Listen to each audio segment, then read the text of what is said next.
Test. Awesome.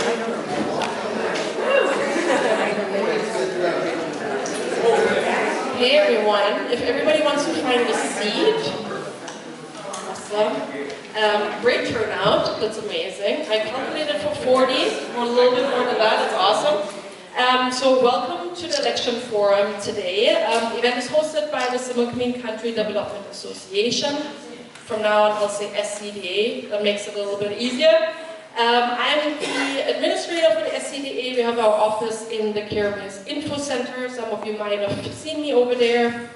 And yes, before we begin, I'd like to acknowledge that we're here on traditional unceded territory of the Similkameen people. We honor the ongoing relationship with the land and express our gratitude for the opportunity to live, work, and play on this land. And I want to take a moment real quick to clarify that the promotional materials that I used for this forum, you might have seen the posters around, were intended solely for educational purposes. With the candidates on here, you can see we're 3 out of 4, so we just want to make sure that the community knows who the candidates are and who's running for the provincial election, and the posters weren't intended to confirm attendance. If that has caused any confusion, I'm really sorry about that. In a second, I will introduce you to Heather, or I will do it right now. She will be the host of tonight's forum. She's also the branch manager of the Valley First Credit Union here in town. Each candidate will begin with a 2-minute opening statement. So just a quick intro, we have Roly, we have Sean, we have Kevin. They'll do a 2-minute intro for themselves, and then we have 10 questions. Does this work? Yes, okay. 10 questions from Heather that are prepared. The candidates did not know beforehand. They will each get an opportunity to answer those questions. Each candidate gets 2 minutes. I will be the timekeeper over here with the cards. Yellow means they should wrap it up quickly. Red means they're out of time.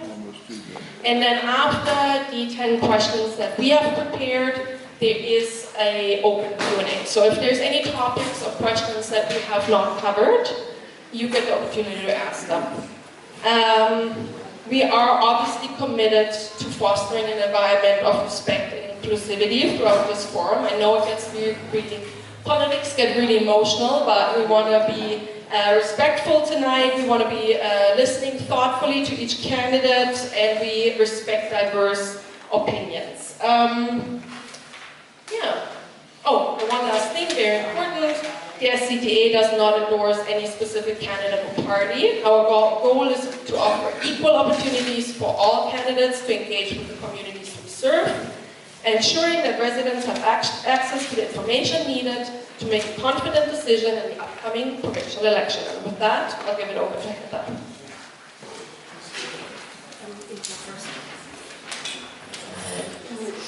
Hi everybody, I'm Heather. Some of you know me, some of you don't.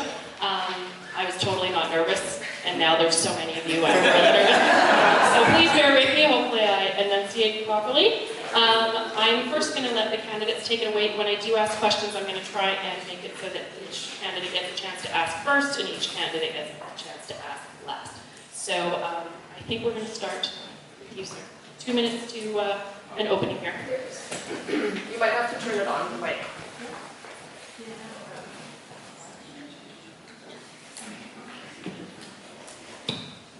Working?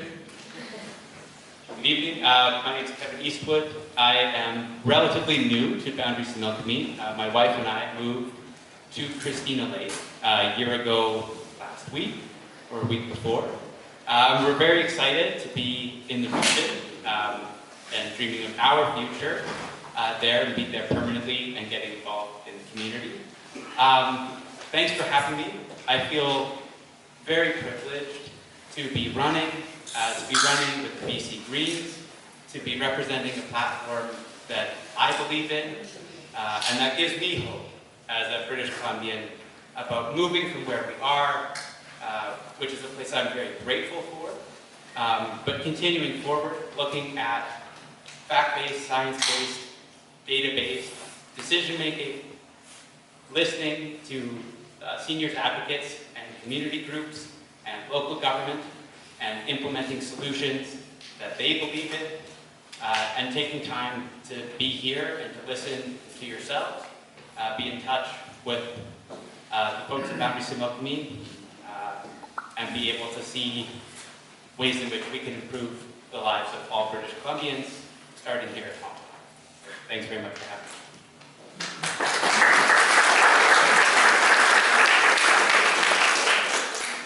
Good evening, everyone. My name is Sean Taylor. For the last 25 years, I've been a paramedic, a firefighter, an emergency nurse, and I spent 2 decades in the Canadian Armed Forces, most of them in the infantry. I finished off as a nursing officer. I became involved politically in 2018, and in the last 2 federal elections, I actually ran as a PPC candidate in the riding just here west in South Okanagan, West Kootenai. Why I'm here tonight? We've covered a lot of ground in the last few years, and a lot of us have come to different conclusions about why we're at where we're at. As a frontline healthcare worker, what I witnessed during my last year of being a nurse, has compelled me to get involved politically, stay involved politically, and try to address the issues that I see and alert people to the problems that we face. I'm extremely hopeful. There seems to be an awakening happening here. And I've been traveling this country from coast to coast for the last 6 years, talking in town halls, a lot like this one here, educating and trying to get people's heads wrapped around what's actually going on. So I thank you for the opportunity to speak to you tonight, and I look forward to our conversations. What party are you with? I'm an independent candidate.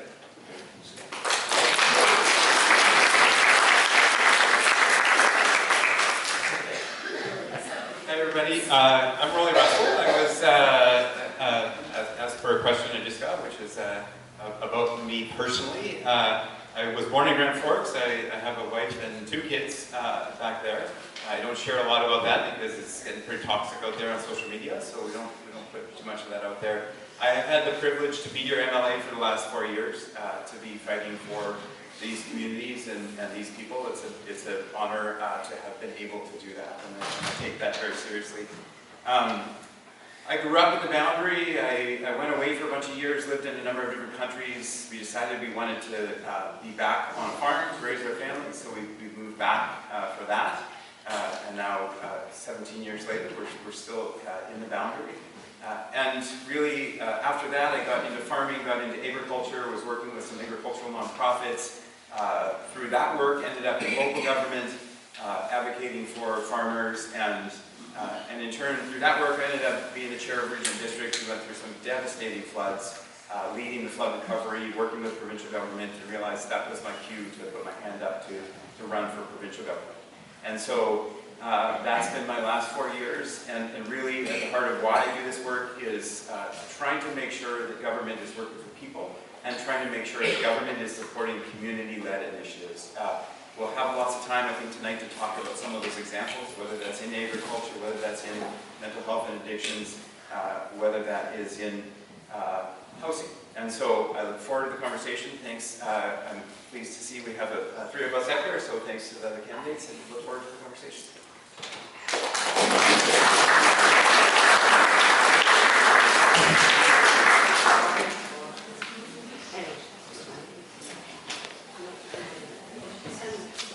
I think Vanessa just wants a minute here. 1 second. Before I forget, as we can tell, there's one candidate that isn't here today, but I want to take the opportunity and read the public statement before we get into the question period. So this is the statement from Donegal Wilson, Conservative Party of BC.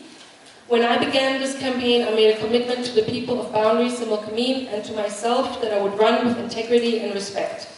My focus is on presenting real solutions that will improve the lives of British Columbians and prioritizing meaningful conversations with voters rather than engaging in divisive exchanges on stage. If I make mistakes, I'm sorry. Second language. As I travel across the riding, I'm hearing clearly from people that the NDP is failing in almost every area, from healthcare and affordability to public safety and government accountability. I believe the best way to address these concerns is by speaking directly with those affected and working together to identify practical solutions that we can advocate for, and if elected, deliver on to bring positive change. This is why I am continuing to prioritize meeting voters at their doors, in their communities, and through one-on-one conversations. These direct interactions allow me to truly understand the challenges facing families, businesses, and communities, and ensure that I can be an effective advocate for boundary-similkameen. Thank you for your understanding and continued support. I look forward to connecting with many more of you in the coming days as we work together to build a brighter future for boundary-similkameen. And now we can go into your questions. Okay, so I'm going to ask the question once, and then if you'd like me to repeat it when it's your turn, please just let me know and I'll repeat it, just in the essence of time. If you'd like to stand up while you're answering, just to project yourself a little bit more, please feel free to do so. Okay, so the first set of questions is on sustainability and agriculture. So number 1, many residents of the boundary-similkameen feel deeply connected to the land. What is your plan to protect the region's natural resources while also balancing the economic needs of rural communities reliant on industries like mining, agriculture, and tourism?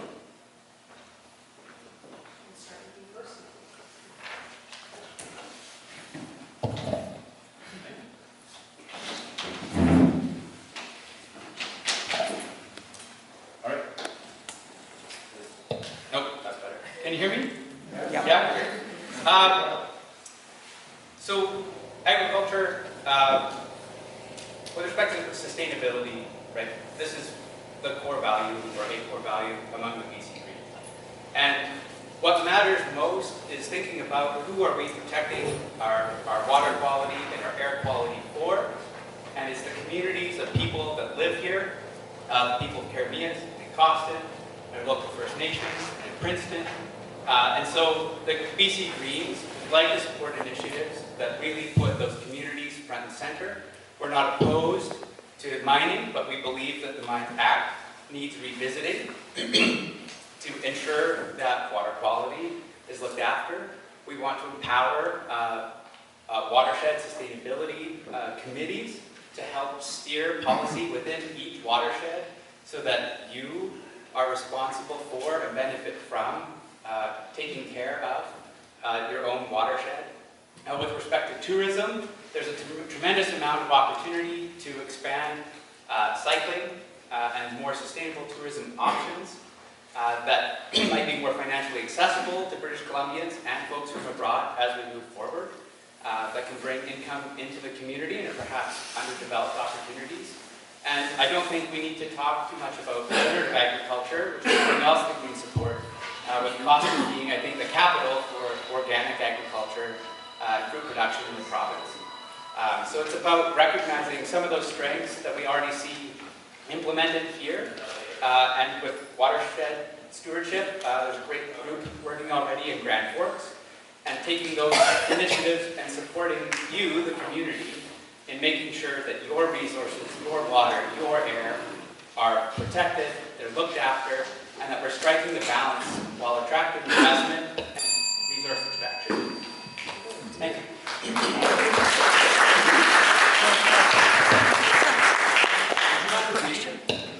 I don't mind at all. Hold on. I think you really have to, not very COVID friendly, but you really have to hug that microphone. Many residents of Many residents of the boundary-similkameen feel deeply connected to the land. What is your plan to protect the region's natural resources while also balancing the economic needs of rural communities reliant on industries like mining, agriculture, and tourism? I don't think I need the mic. Can you hear me in the back? Yes.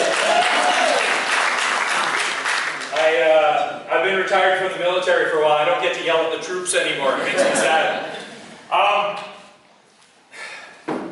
We do a really good job with environmental protection in Canada.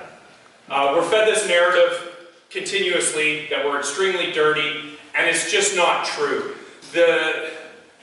industry has had its arms tied behind its back with environmental regulation that, yeah, strangles our economy.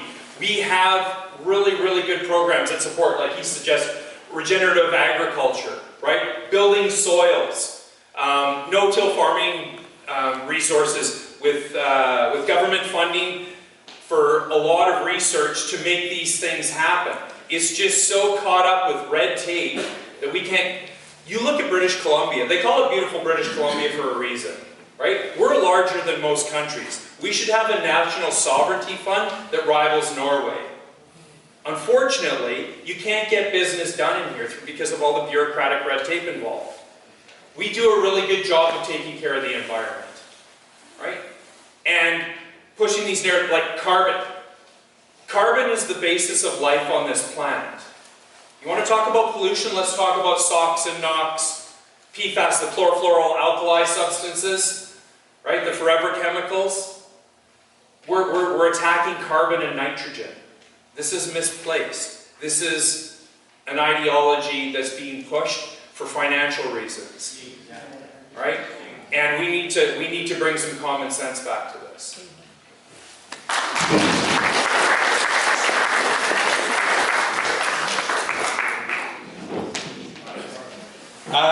So, appreciate the question, thank you. I think for a lot of people here probably recognize it's been a really, really tough few years. Whether you're apple growers, whether you're grape growers, it's been tough for agriculture recently. And so sitting as an MLA, we've been putting a lot of energy into trying to figure out how do we support the sector more effectively. And there's a long list of that. Like right after I got elected in 2020, apple growers were saying we need replant. The grape growers, after the freezes of the last couple of years, were saying we really need help with replant. So we got $70 million earmarked for farmers to help them accommodate what we're seeing in terms of climate change and market changes and be able to get them back on their feet. After the co-op closure, I was on the phone with the Premier very quickly, the Minister of Ag, making sure, okay, we need an emergency task force to be able to navigate us through this, to figure out how do we help support farmers in a way that matters to them. At the end of the day, you know, right now, you're getting 20 cents an apple if you're selling that as a farmer, and at the grocery stores, they're being sold, you're having to pay $3.50 for it. So how do we figure out how to address that in a way that really matters to farmers and gets more money in their pocket? On the conversation about more broadly the resource economy, I think that is one of the biggest opportunities that rural BC has, is to take advantage. Right now, there are literally trillions of dollars around the world looking for investments in places that do respect Indigenous rights, investment in places that do respect environmental values. And we are that, and we have that huge opportunity. Electrification at Copper Mountain Mine, huge opportunities, but we need to develop copper markets for low carbon copper, for example. So all sorts of potential there. I think we need a government that is going to be actively pursuing and supporting those kinds of initiatives so that we get more money back into communities like Keremeos.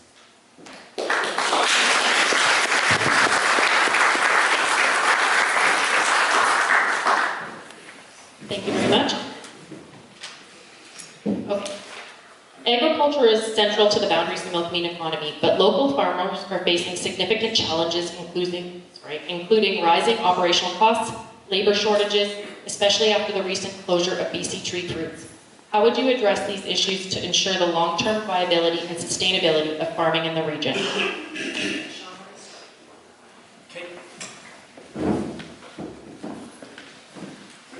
First off, I do a forensic accounting investigation on what happened with BC tree fruits. I'm hearing a lot of different stories.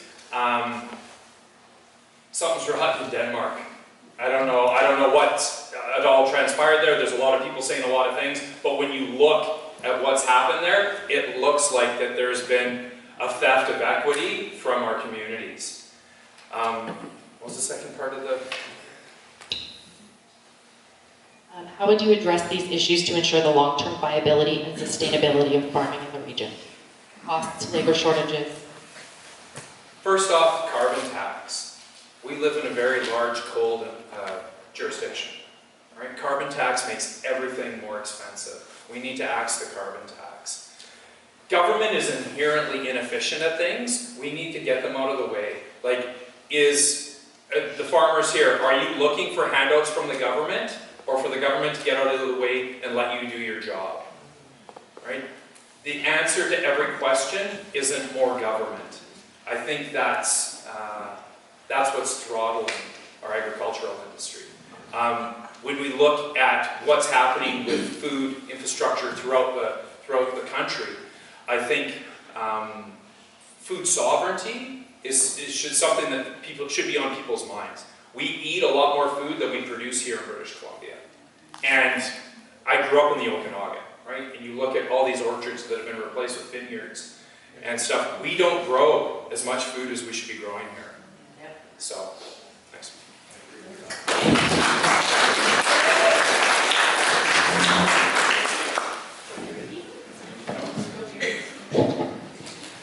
Thank you. I feel like I already answered part of this question in my last answer. But again, I would say as I said, farmers, it's been a really, really tough few years. And I would say there are programs the government does that are really important for our agricultural community, like crop insurance, right? Crop insurance was a system that is designed to work in the prairies. That's a federal program. And so things like going to the federal government and saying, this needs to be modified so that it works properly for our farmers here. We have diversified production streams. We have people growing multiple things. That's how it should be.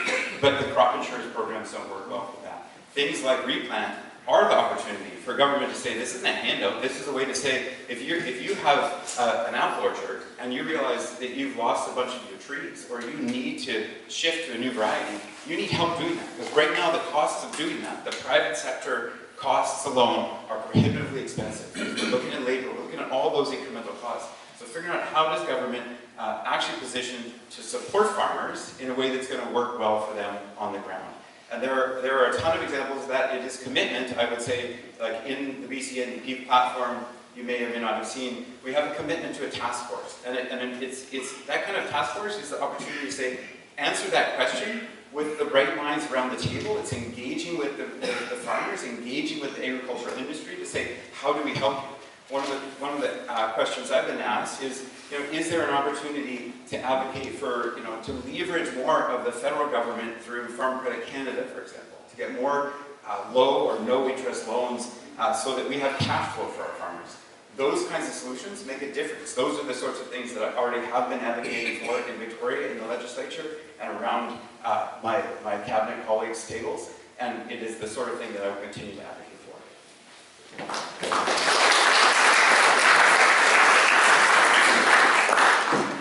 Yeah, it's a personal note, a disappointing year to have no stone fruit. And that's, to me, something I've always looked forward to growing up. Buying peaches around this area, canning peaches with my family. But we're dealing with climate change. Unfortunately, carbon is the play. From the destabilization of the jet stream, we're going to have more and more unstable weather. We're going to continue to have more and more extreme events, and freezes, and droughts, and heat domes are going to persist. And so we